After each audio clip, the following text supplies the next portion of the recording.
Assalamualaikum warahmatullahi wabarakatuh. Selamat datang di video presentasi tugas mata kuliah algoritma dan pemrograman saya. Sebelum kita mulai, perkenalkan, saya memperkenalkan diri. Nama saya Rama Adi Prayoga, dengan NPM 2024210020, mahasiswa semester 1 program studi sistem informasi. Pada video ini saya akan menjelaskan sebuah program sederhana yang telah saya buat menggunakan program C++, teman-teman. Program ini merupakan bagian dari tugas akhir yang diberikan dosen mata kuliah algoritma dan pemrograman. Tugas ini bertujuan untuk mengasah kemampuan logika, pemahaman terhadap dasar-dasar pemrograman, teman-teman, serta cara mengimplementasikan percabangan dalam sebuah program.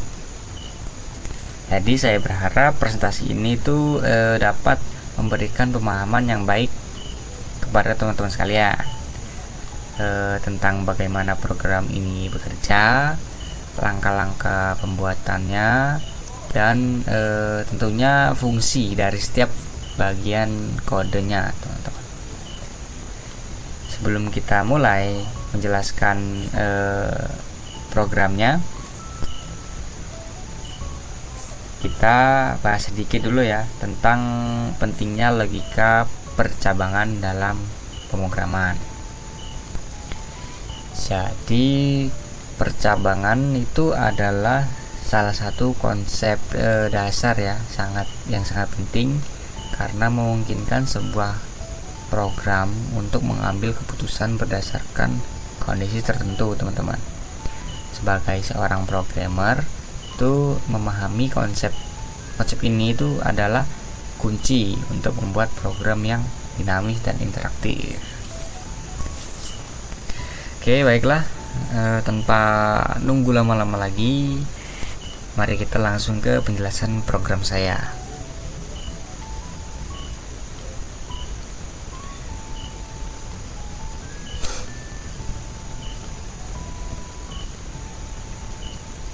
Oke, mari kita lihat detail setiap bagian kode program ini. Ya, tentunya yang udah kalian lihat lah dari tadi kan. Oke, pada baris pertama itu terdapat perintah ya, teman-teman. Ini include IOStream. Perintah ini tuh digunakan untuk mengimpor pustaka IOStream ini, yang memungkinkan kita melakukan operasi input dan output seperti menggunakan fungsi cin dan cout, teman-teman. Ini cin dan cout. Selanjutnya ada baris using namespace std, teman-teman. Baris ini tuh digunakan untuk menjelaskan penulisan kode. Dengan ini kita nggak perlu lagi menulis std, yang menulis ini std ini tuh sebelum cin atau cout, teman-teman. Kemudian ada fungsi utama in main yang ini, teman-teman. Fungsi ini tuh merupakan titik awal eksekusi program dalam bahasa C++, teman-teman. Jadi semua perintah dalam program ini tuh akan dieksekusi di dalam fungsi main ini, teman-teman. Yang ini. Oke. Di dalam fungsi main tuh terdapat deklarasi variabel berikut. Nih, yang ini. Jadi di sini di sini saya mendeklarasikan 3 variabel bertipe integer, yaitu ya nilai A, nilai B, dan jumlah, teman-teman. Jadi variabel-variabel ini tuh digunakan untuk menyimpan nilai input dari pengguna dan hasil penjumlahan. Selanjutnya program kan meminta pengguna untuk memasukkan 2 nilai. Jadi berikut adalah perintahnya teman-teman. Ini masukkan nilai A, in masukkan nilai A, dan ini cout masukkan nilai B, in masukkan nilai B.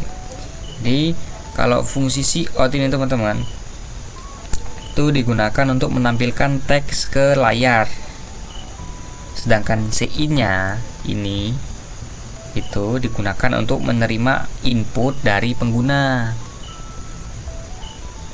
Setelah mendapatkan nilai dari pengguna, program menjumlahkan kedua nilai tersebut dengan perintah yang ini teman-teman, jumlah nilai A plus nilai B.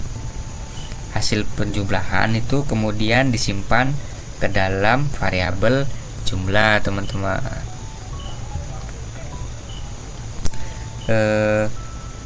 Program kemudian itu menampilkan hasil penjumlahan menggunakan perintah yang ini teman-teman, cout jumlah ini. Dan fungsi ini endl ini itu digunakan untuk membuat baris baru setelah mencetak hasil. Berikutnya adalah inti dari program ini teman-teman, yaitu logika percabangan ya. Yang ini if jumlah 8 ini cout lulus, else if cout hampir lulus, else cout tidak lulus. Yang ini teman-teman. Jadi itu jika jumlah lebih besar dari 80, ini kan ada nih 8 teman-teman nih, 80, kita kasih 80 ya, saya kasih 80.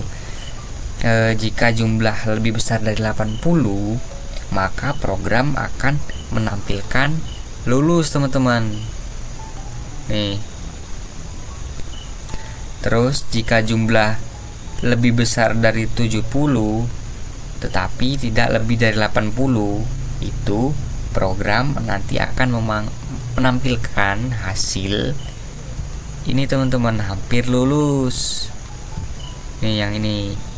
Nah, sedangkan jika jumlah itu kurang dari atau sama dengan 70, maka program akan menampilkan tidak lulus teman-teman, yang ini.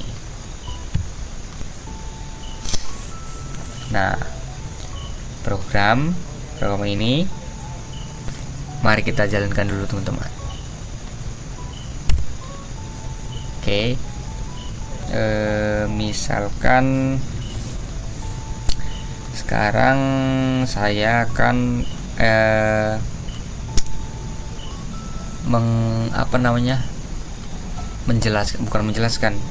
mendemonstrasikan lah cara kerja program ini. Misalnya jika saya memasukkan nilai A itu di 50 teman-teman. Oke, enter. Dan nilai B 40 misal. Nah, enter. Maka hasil penjumlahan adalah 90 karena 90 lebih besar dari 80 tadi, program akan menampilkan hasil lulus teman-teman. Bentar. Tuh, kalau jumlahnya 80 dan 80 nanti program akan menampilkan hasil lulus teman-teman. Oke, kita ulang lagi. Berapa tadi? 50 40. Tuh, akan menampilkan hasil lulus. Nah, saya akan masukkan contoh lain nih. Bentar, kita ulang ya. Contoh lain. Jika saya memasukkan nilai A itu berapa ya? Misalnya 35. Oke, enter. Dan nilai B 40 misal.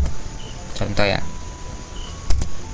Nah, maka hasil penjumlahan kan adalah 75. Karena nilai ini tuh lebih besar dari 70 tetapi kurang dari 80, nah program ini akan menampilkan hampir lulus. Ini teman-teman, tuh hampir lulus. Oke. Nah, Terus yang terakhir kita jalankan dulu. Misalnya saya masukin nilai A 30 misal, terus enter, B misalnya 30 juga lah. Oke. Nah, hasil penjumpaannya kan 60 nih. Karena nilai ini kurang dari atau 70 yang tadi, program itu akan menampilkan hasilnya tidak lulus, teman-teman. Tuh.